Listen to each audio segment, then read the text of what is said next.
Lo curioso de este ábside es que por fuera es prácticamente cuadrado o trapezoidal y por dentro es circular, ultrasemicircular, lo veremos. El óculo este lo tapa el retablo, un retablo barroco interesante. Y entonces la celosía que tenía ahí de piedra está puesta en la pared. Fijaros que es una preciosidad. Ahora tiene esto de hierro, pero limitando un poco lo que había, pero la auténtica está dentro, que la veremos ¿de acuerdo?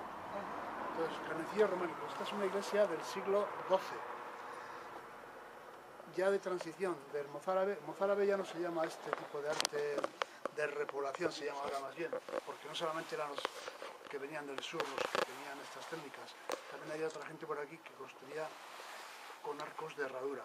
Seguramente el constructor era un monje del monasterio de Eslonza o de San Miguel de Escalada. ¿De acuerdo? Bien, por esta época ya estaba construido prácticamente San Isidoro, que es románico auténtico. ¿Por qué aquí todavía se sigue construyendo en este arte mozárabe o de repoblación? Pues porque a los pueblos les llega más tarde la moda. Entonces todavía pervive lo anterior y aquí no llega lo más novedoso, que podía ser el románico de San Isidoro. Aquí todavía se construía en mozárabe, imitando un poco al primitivo monasterio de Eslonza, que era mozárabe, el de 913, que este año se cumple el 1000 aniversario. El monasterio de Eslonza lo destruyó, primero el mozárabe lo destruyó el Manzor. Después construyeron otro románico y en el siglo XVI empezaron el barroco que está ahora en Renueva, la iglesia de Renueva. Bueno, pues allí vamos a ver poca cosa, pero bueno, que sepáis que esto tiene algo que ver, porque pertenecía también a Eslonza, tiene mucho que ver con ese monasterio, ¿de acuerdo? Vamos a verlo por dentro, que es interesante.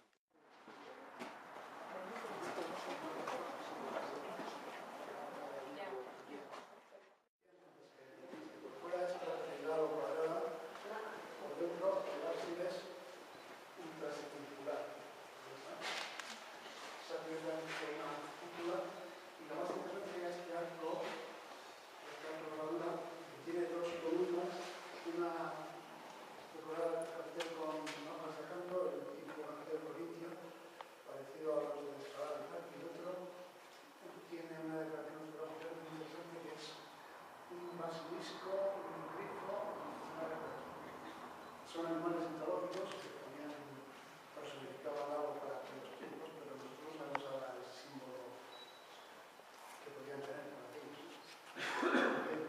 Bien, la iglesia dedicada a la Asunción, esta es el 15 de agosto, por cierto, era el día que los romanos celebraron la fiesta de Diana,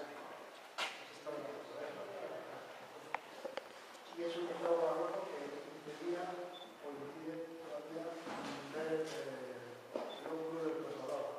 La filosofía que tenía el óculo, que es la original, es aquella que está en la pared. Es muy bonita, tiene 4 círculos con la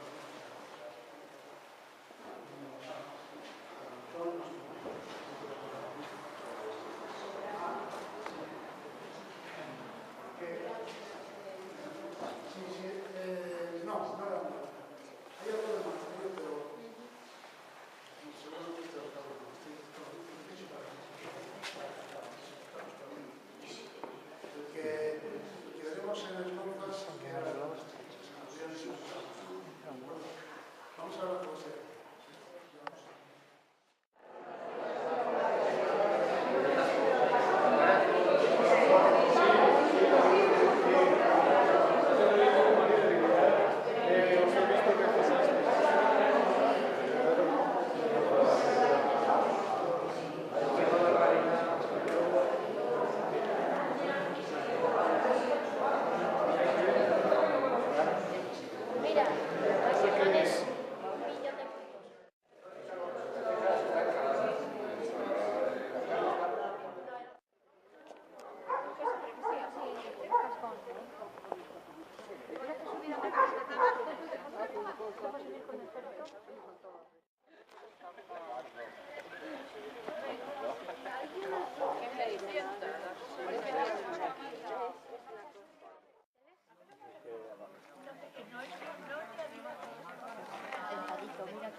hasta el norte. Al norte.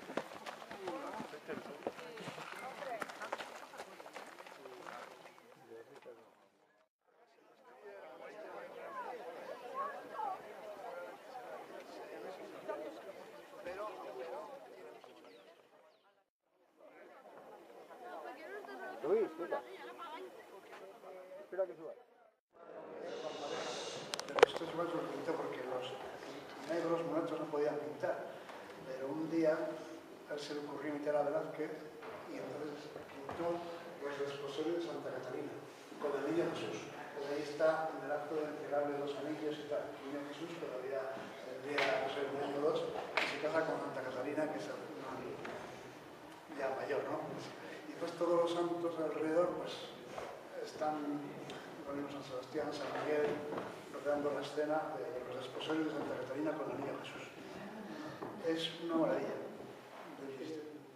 Tiene un cuarto de compromiso para seguir pintando, dado que seguramente sea del monasterio de Roma. Lo mismo que el Calvario ese que está ahí, que también es del monasterio, y el Cristo. Seguramente también proviene del monasterio. Y muchas de las cosas que hemos visto por ahí, como arcos, que el retablo que vamos a ver ahora aquí a la derecha de San Adrián, el monasterio estaba dedicado a San Pedro, por eso se llama San Pedro de Roma.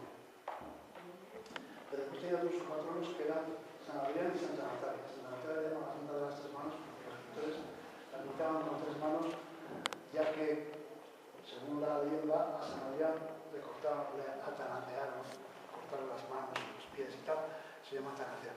Bueno, pues le cortaron con las manos y cogió una de las manos y se la puso aquí. Entonces le llama la santa de las tres manos, por eso hay muchos cuadros de Santa Natalia con la mano aquí en el pecho. ¿De acuerdo? San Adrián, que están aquí a la derecha, vamos a ver. El pueblo debe su nombre a la titular Santa Baja, viene de Eulalia, que por la etimología y tal, en griego significa la que habla bien. Entonces, tenemos la Eulalia, que Olaja, que hay muchas variantes. Y aquí a la izquierda tenemos una de la Virgen Imagen de Santa Eulalia, que cada vez tiene una constelación. Sí, sí, sí.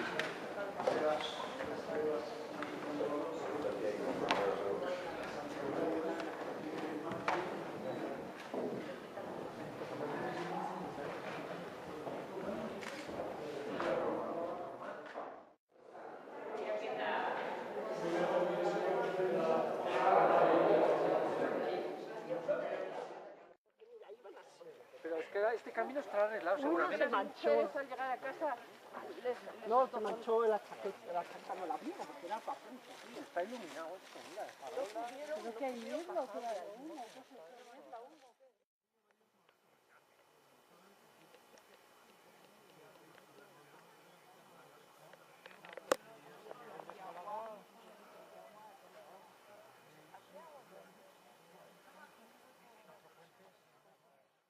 Estamos encantados de que esta presentación tenga lugar hoy aquí. La verdad es que en cuanto nos enteramos de la obra de Jesús, un vecino del municipio de aquí de Gradefes, nosotros tenemos especial interés en que todos aquellos autores de esta tierra que realicen algún tipo de trabajo o de publicación o cualquier otra cosa, ¿no?, de investigación que se haga sobre nuestros pueblos, por supuesto que intentamos apoyarles y de la manera que sea. Entonces, en cuanto conocimos el trabajo de Jesús de San Bartolomé, enseguida nos pusimos en contacto con él, eso es cierto, diciendo, oye, es que lo tienes que presentar aquí, vale que lo presentes en tu pueblo, nos parece fenomenal, porque es el primer sitio donde hay que presentar estas cosas, en el pueblo natal de cada uno, ¿no? Pero bueno, en Gradefes, por supuesto que teníamos muchísimo interés en que este acto se celebrase hoy aquí. Con lo cual, bienvenidos de nuevo, hay mucha gente que ha venido de León, en el autobús, de Promonumenta, creo que habéis tenido un pequeño contratiempo porque estaba la puerta cerrada del monasterio de Gradefes, no sabemos muy bien por qué, los oriundos de aquí estamos perplejos, puesto que el monasterio siempre se cierra la iglesia a las 9 cuando acaban el último rezo a las monjas, entonces no sabemos muy bien qué ha sido, pero bueno, os emplazamos a que podéis volver otro día sin ningún problema y ya nos ocuparemos personalmente de que eso no vuelva a suceder, tener las puertas abiertas y que podáis disfrutar de una visita como se merece. Bueno, en primer lugar, esta mesa estoy muy bien acompañada, por lo que podéis ver todos. Y vamos a empezar a darle el turno de palabra a los compañeros que hoy están aquí haciendo un poco de marea humana, ¿no?, al lado de Jesús, acompañándole en la presentación de este libro y, por supuesto, deseándole el mayor éxito posible. Va a estar con nosotros Marcelino, que es el presidente de Promonumenta, aquí a mi derecha del todo. Después intervendrá Ramón Gutiérrez, profesor, y a continuación José Luis Puerto, que yo creo que sobran presentaciones un poco con él, porque no es natural de León, es de Salamanca, pero como está casado en Villacidallo, nos da lo mismo. Y Villacidallo también es de Gradefes, me encanta. Para al final darle la palabra a Jesús, el autor del libro. Entonces, sin más lío ni más rollo, yo quiero empezar prontito porque hay que darles tiempo a la gente que se explayen y que digan todo lo que quieren decir, ¿no? Marcelino, señor presidente, cuando usted... Señoras y señores, buenas noches. Y yo voy a decir unas breves palabras porque la presentación del libro corresponde a estos señores. La Asociación Cultural Promonumenta, conocida de muchos de ustedes, no quiere permanecer ausente en la presentación de un libro de investigación histórica referido a un pueblo de esta comarca, San Bartolomé de Rueda, cuyo autor es un miembro de la misma asociación y a su vez integrante de la actual junta directiva, es nuestro tesorero. A tal efecto, hemos organizado un pequeño viaje cultural para acompañarle en este acto, a la vez que hemos aprovechado para visitar dos de los principales monumentos artísticos de la comarca, la iglesia de Villarmuy y los restos del monasterio de Esdonza. Muchas gracias. Señora alcaldesa, señor presidente de Promonumenta, vecinos de Gradefes y San Bartolomé y pueblos aledaños, socios, compañeros de Promonumenta y amantes todos de la cultura. Buenas tardes. Hace unos días me invitó Jesús a participar en este acto. Como no podía ser menos, acepté gustoso y le agradezco el honor con que me distingue. Somos amigos, nos apreciamos mutuamente y soy testigo, a través de nuestras conversaciones, del entusiasmo con que ha rematado la tarea difícil, pero gratificante para quien como él se apasiona con todo lo que se propone, de sacar a la luz la obra que hoy presentamos en el marco de esta acogedora aula de Gradefes. Espero ser breve y no aburrirles demasiado. En este sentido, hay una anécdota de Gabriel García Márquez relacionada con lo que acabo de decir.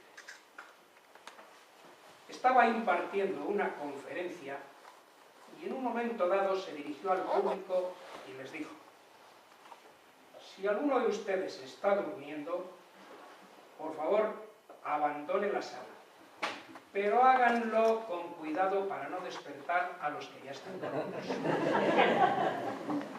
Entonces, haré lo posible para que esto no suceda. Siendo breve, pues es una ventaja muy. Siempre es motivo de alegría la presentación de un libro. Es, salvando las distancias, como el bautizo de un hijo. Lo es para el autor, pero también suele serlo para los lectores, sobre todo si el tema es un hecho histórico o las raíces de un pueblo, como es el caso que nos ocupa. Se dice con frecuencia que los pueblos no tienen historia. Incluso se adorna con una frase que no llega a rezar. Dice la frase así: los pueblos felices y las mujeres honradas no tienen historia. Este es uno más de los tópicos que, aunque repetidos hasta la saciedad, no se ajustan a la verdad.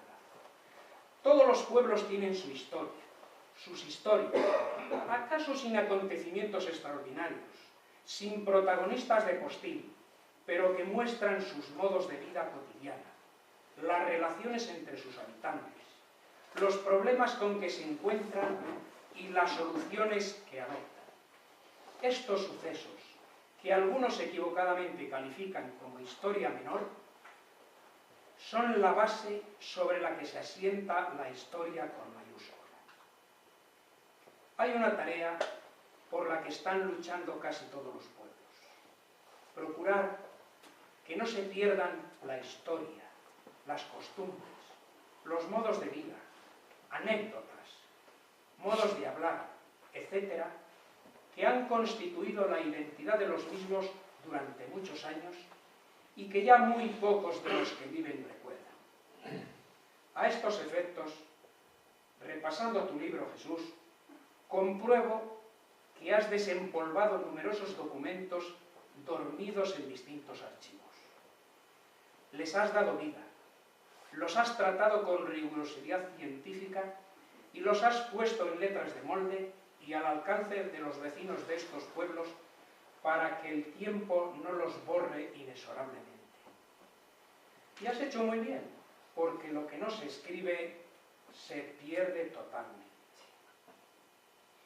Es pues este libro la historia de un pueblo que no sale en los libros de historia, de un pueblo que parecía resignado a no tener historia y pasar así desapercibido, como de puntillas, sin llamar la atención ni despertar el interés de nadie.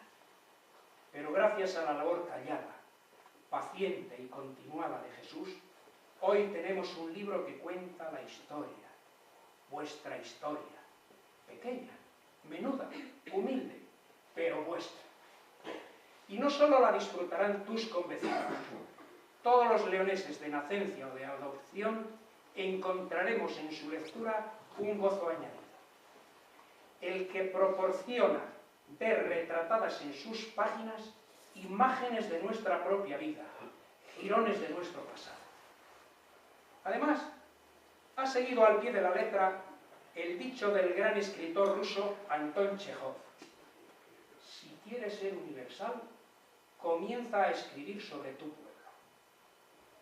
Otro tanto hizo el que os habla.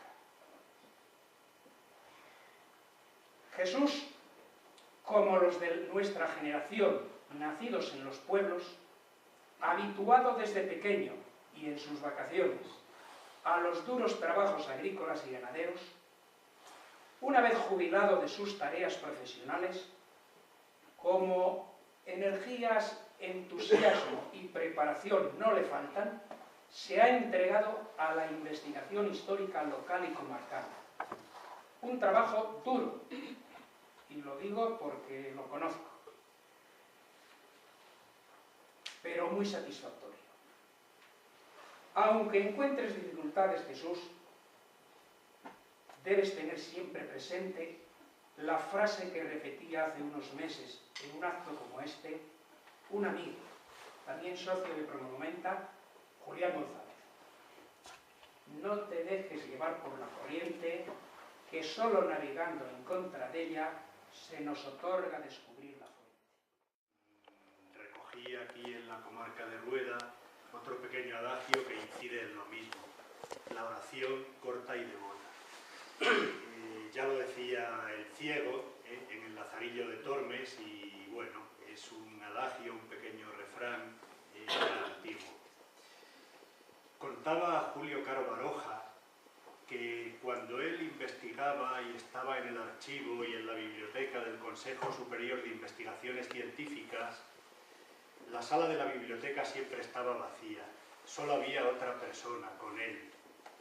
Y él observaba que era una persona joven y le maravillaba que allí pues hubiera alguien hablando, investigando en silencio y diariamente. Esa persona luego sacaría la cátedra de la Universidad Central de Madrid de la historia de las religiones. Era Ángel Álvarez de Miranda. Ángel Álvarez de Miranda luego tuvo la fatalidad vital, el misterio vital en el que estamos todos, de que nada más que sacó la cátedra de la Universidad Complutense, falleció. La Editora Nacional publicó 2 tomos extraordinarios, se pueden encontrar vía internet, por Iberlibro, por Uniliber, todo aquel que esté interesado en la antropología, en la historia de las religiones, en la etnografía. 2 tomos de la obra de Ángel Álvarez de Miranda, que son extraordinarios, y luego tiene un libro sobre los mitos del toro en la península ibérica, que son mitos de tipo mediterráneo, que llegan ya desde Grecia e incluso desde más allá.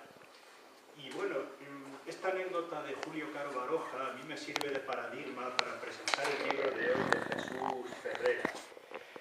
Yo, como mi instituto está al lado del Archivo Histórico de León, pues en los ratos libres suelo ir al archivo y suelo encontrarme allí con esa minoría de personas, de investigadores, de gentes atentas. Hoy aquí hay algunos de ellos, pues Ramón, el propio Jesús.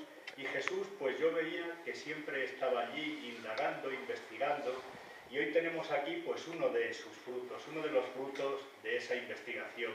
San Bartolomé de Rueda, El silencio de los carros. Para entender este libro creo que hay que partir de un hecho, y para situarlo y contextualizarlo como merece y como se debe. Hay que situarlo dentro un poco, es un libro más, no hay pocos, tampoco muchos, un libro más sobre la comarca de Rueda. En la comarca de Rueda hay libros ya, por ejemplo, como los de don Aurelio Calvo, El monasterio de Gradefes, San Pedro de Eslonza, que son libros clásicos y estupendos. Y siempre me gusta llamar la atención sobre algo que en España pasa desapercibido, y es que las monografías locales, las mejores monografías locales que tenemos en nuestro país, son obras de clérigos, son obras de sacerdotes, de canónigos, de gentes que han estado pues al pie del cañón en las parroquias, que han tenido acceso a los archivos parroquiales, a hablar con los vecinos. Aquí, por ejemplo, en la propia comarca de Rueda había un párroco de Cubillas, que era don Fabián Castaño, que luego fue canónigo, luego falleció, y don Fabián él editaba sus propios libros sobre los pueblos y escritos a máquina, los reproducía, los encuadernaba, y hay libros estupendos pues sobre Vega de Monasterio, sobre Cubillas, que merecerían algún día la pena ser editados.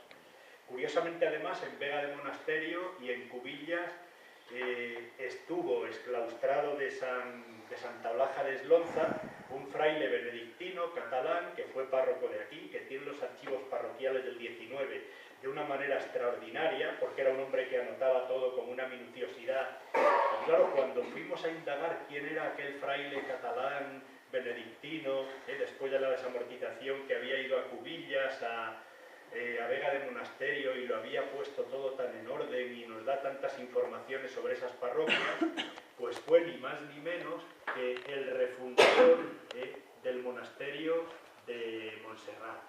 El monasterio de Montserrat pues fue refundado, fue reinventado, vamos a decirlo así, después de toda esa historia turbulenta decimonónica, pues por un fraile catalán que estuvo aquí en la comarca de Rueda.